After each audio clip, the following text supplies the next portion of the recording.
달콤한 말씀, 행복한 하루. 오늘도 하나님 말씀 앞에 오신 강서 공동체 여러분, 환영합니다.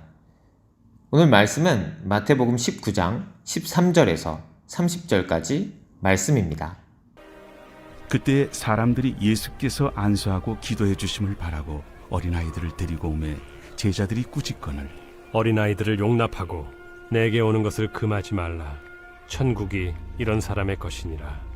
그들에게 안수하시고 거기를 떠나시니라. 어떤 사람이 주께 와서 이르되 선생님이여, 내가 무슨 선한 일을 하여야 영생을 얻으리이까? 어찌하여 선한 일을 내게 묻느냐? 선한 이는 오직 한 분이시니라. 내가 생명에 들어가려면 계명들을 지키라. 어느 계명이오니이까? 살인하지 말라. 간음하지 말라. 도둑질하지 말라. 거짓 증언하지 말라. 내 부모를 공경하라. 내 이웃을 내 자신과 같이 사랑하라 하신 것이니라. 이 모든 것을 내가 지키었사온데 아직도 무엇이 부족하니이까? 내가 온전하고자 할진대 가서 내 소유를 팔아 가난한 자들에게 주라. 그리하면 하늘에서 보화가 내게 있으리라. 그리고 와서 나를 따르라. 하시니 그 청년이 재물이 많음으로 이 말씀을 듣고 근심하며 가니라. 예수께서 제자들에게 이르시되 내가 진실로 너희에게 이르노니 부자는 천국에 들어가기가 어려우니라.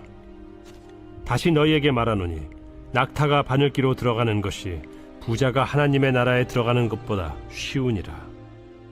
제자들이 듣고 몹시 놀라 이르되 그렇다면 누가 구원을 얻을 수 있으리이까? 예수께서 그들을 보시며 이르시되 사람으로는 할 수 없으나 하나님으로서는 다 하실 수 있느니라. 보소서, 우리가 모든 것을 버리고 주를 따라 싸운데 그런즉 우리가 무엇을 얻으리이까? 내가 진실로 너희에게 이르노니 세상이 새롭게 되어 인자가 자기 영광의 보좌에 앉을 때 나를 따르는 너희도 12 보좌에 앉아 이스라엘 12지파를 심판하리라. 또 내 이름을 위하여 집이나 형제나 자매나 부모나 자식이나 전토를 벌인 자마다 여러 배를 받고 또 영생을 상속하리라. 그러나 먼저 된 자로서 나중되고 나중된 자로서 먼저 될 자가 많으니라. 사람들이 예수님께서 안수하고 기도해 주시기를 바라는 마음에서 어린아이들을 데리고 나왔습니다. 그러자 제자들이 꾸짖었습니다. 하지만 예수님은 겸손히 복을 구하는 그들을 외면하지 않으셨습니다.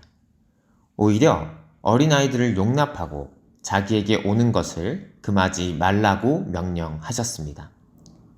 천국은 어린아이와 같은 사람들의 것입니다. 예수님은 사람들의 바람대로 어린아이들에게 안수해 주셨습니다. 한 청년이 예수님께 나왔습니다. 그는 무슨 선한 일을 해야 영생을 얻을 수 있는지 물었습니다. 예수님은 왜 선한 일을 자신에게 묻느냐고 되물으셨습니다. 그리고 선한 분은 오직 한 분이시며 계명들을 지켜야 생명에 들어갈 수 있다고 가르치셨습니다.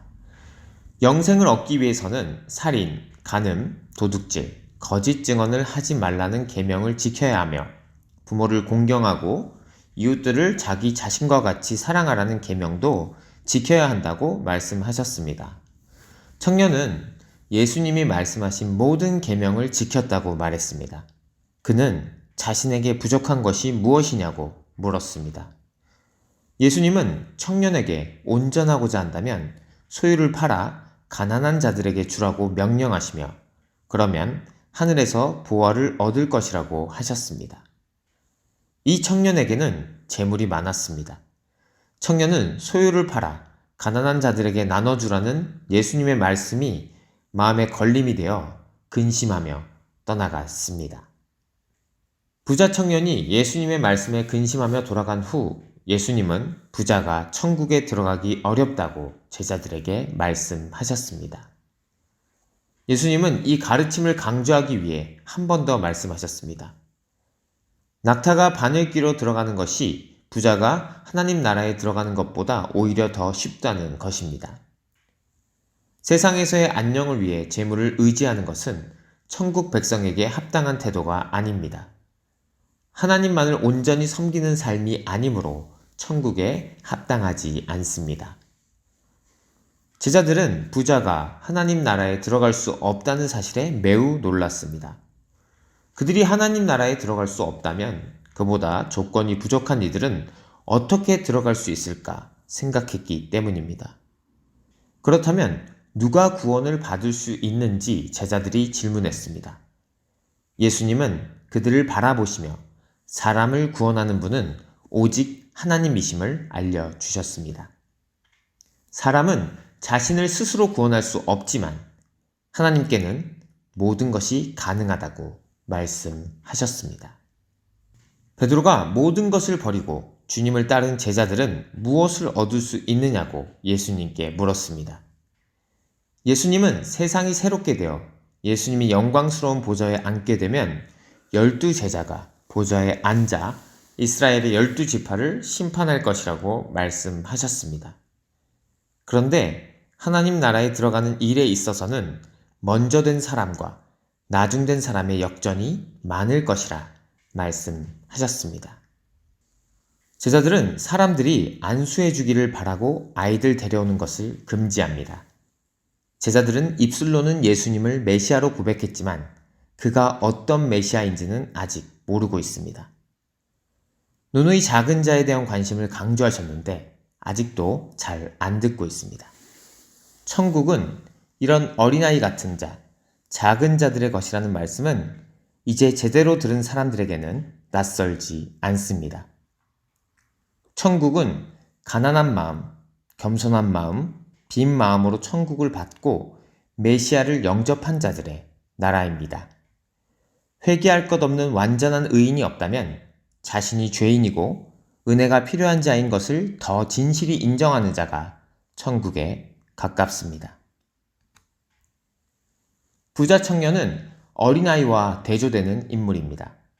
그는 영생에 관심을 기울여 예수님을 찾아올 만큼 적극적이고 열정적이지만 예수님을 선택하기 위해 재물을 포기할 만큼의 믿음은 갖지 못했습니다. 천국에 들어가지 못하는 부자는 누구입니까?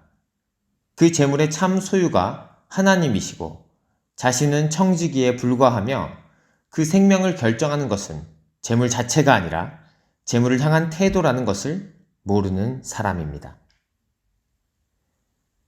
부를 하나님이 주시는 축복의 증표로 여겼던 제자들. 이 부와 천하를 얻기 위해 예수님을 따르고 있는 제자들로서는 부자에게 상처를 주어 떠나게 한 예수님의 행동을 이해할 수 없었습니다. 제자들이 생각하는 천국에 가장 합당한 사람은 이런 부자들이지만 예수님이 이루시려는 천국은 어린아이 같은 자가 가장 먼저 들어가고 이렇게 돈에 매인 부자들은 절대 들어올 수 없는 곳입니다.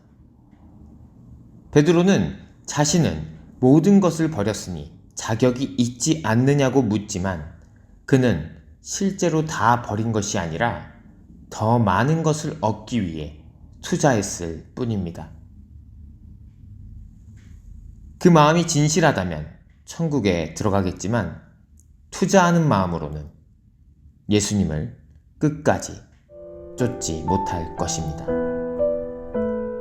사랑하는 강서침례교회 성도 여러분, 오늘도 진실한 마음으로 예수님을 따라가는 하루 되시길 축복합니다.